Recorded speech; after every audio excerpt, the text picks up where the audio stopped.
Hi, everybody. I'm Dr. Robbie Lloyd from Australia, working on the First Nations country of the Biripi people in a land that's never been ceded by Aboriginal Torres Strait Islander people. I work between Port Macquarie on the mid-north coast of New South Wales in eastern Australia and Sydney. Port Macquarie is about halfway between Sydney and Brisbane. I work in the adult community education world of community colleges and special assistance high schools for young people who are traumatised and then doubly punished by mainstream education because they don't perform well in the linear, hierarchical, competitive academic curriculum that dominates Australian schooling, tragically. I'll just go on to screen share now and hopefully get my slides up. I want to talk about discovering new paths to learning and life development together in communities.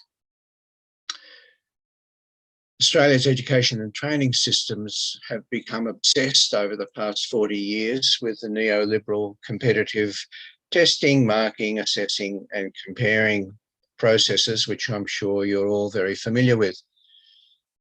In the middle of this, the learners have been forgotten in our school systems, right from early childhood and primary and secondary education through to the vocational education and training disaster with its monkey see, monkey do, cookie cutter approach to industrial training, still stuck in the Taylorist Victorian model.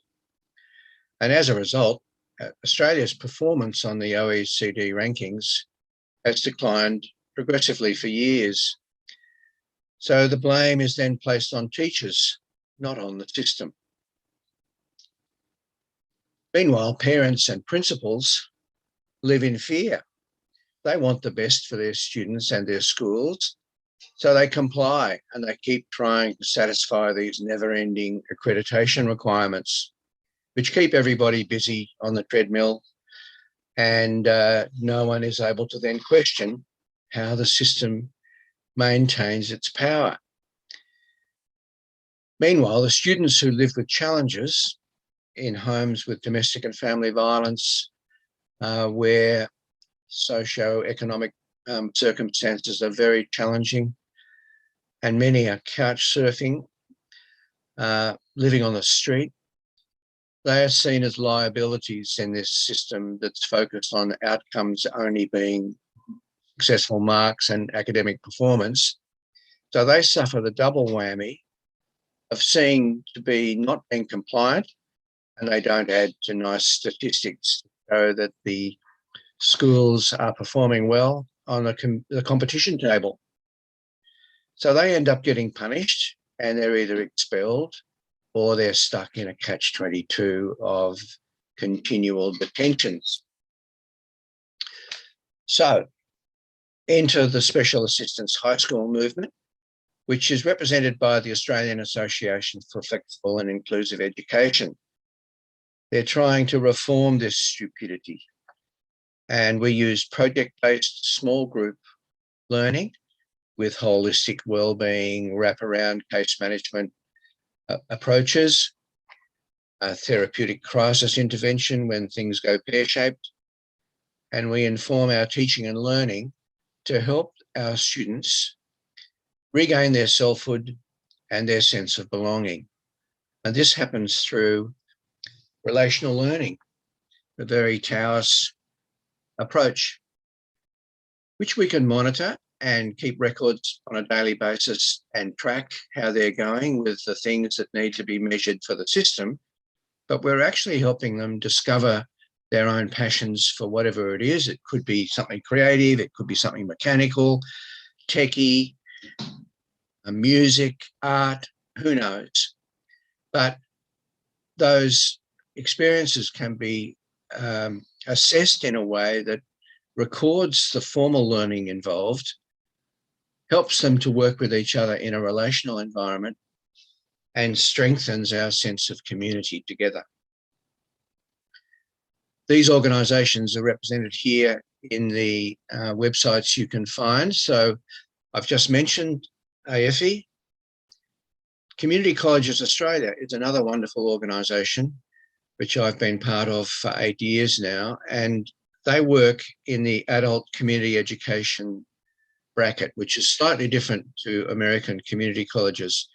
They don't link directly to universities as a process, but they provide varied learning that puts the learner at the centre and applies adult learning principles. You value the learner as an equal in the process, and the educators are not superior pontificators, but collaborators in a learning discovery journey. And Australia's oldest adult learning organisation, Adult Learning Australia, also works on these principles and promotes the concept of lifelong and life-wide learning. There are my contacts, but I'll just talk a bit more about the process that we're trying to achieve here. Young people who live with trauma need those three classic trauma-informed care elements: safety, belonging, and coping skills.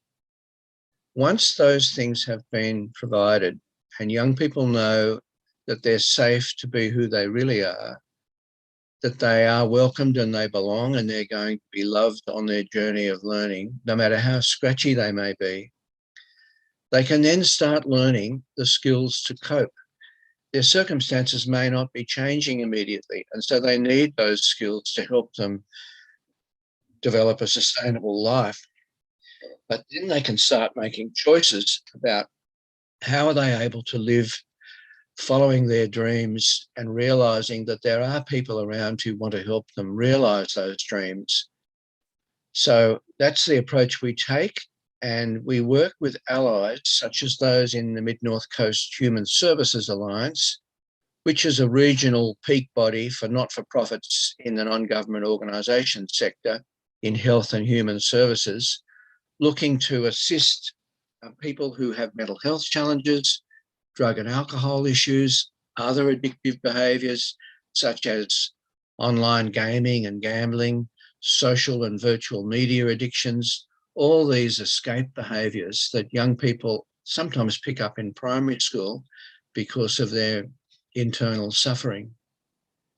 And in Sydney, I work with Phoenix House Youth Service, which is in the northern side of Sydney, helping young people in similar circumstances to those in rural and regional communities, only they're living much closer to the city. They may have access to more services, but often they're living a lonely life and they want to find somebody who can really help them.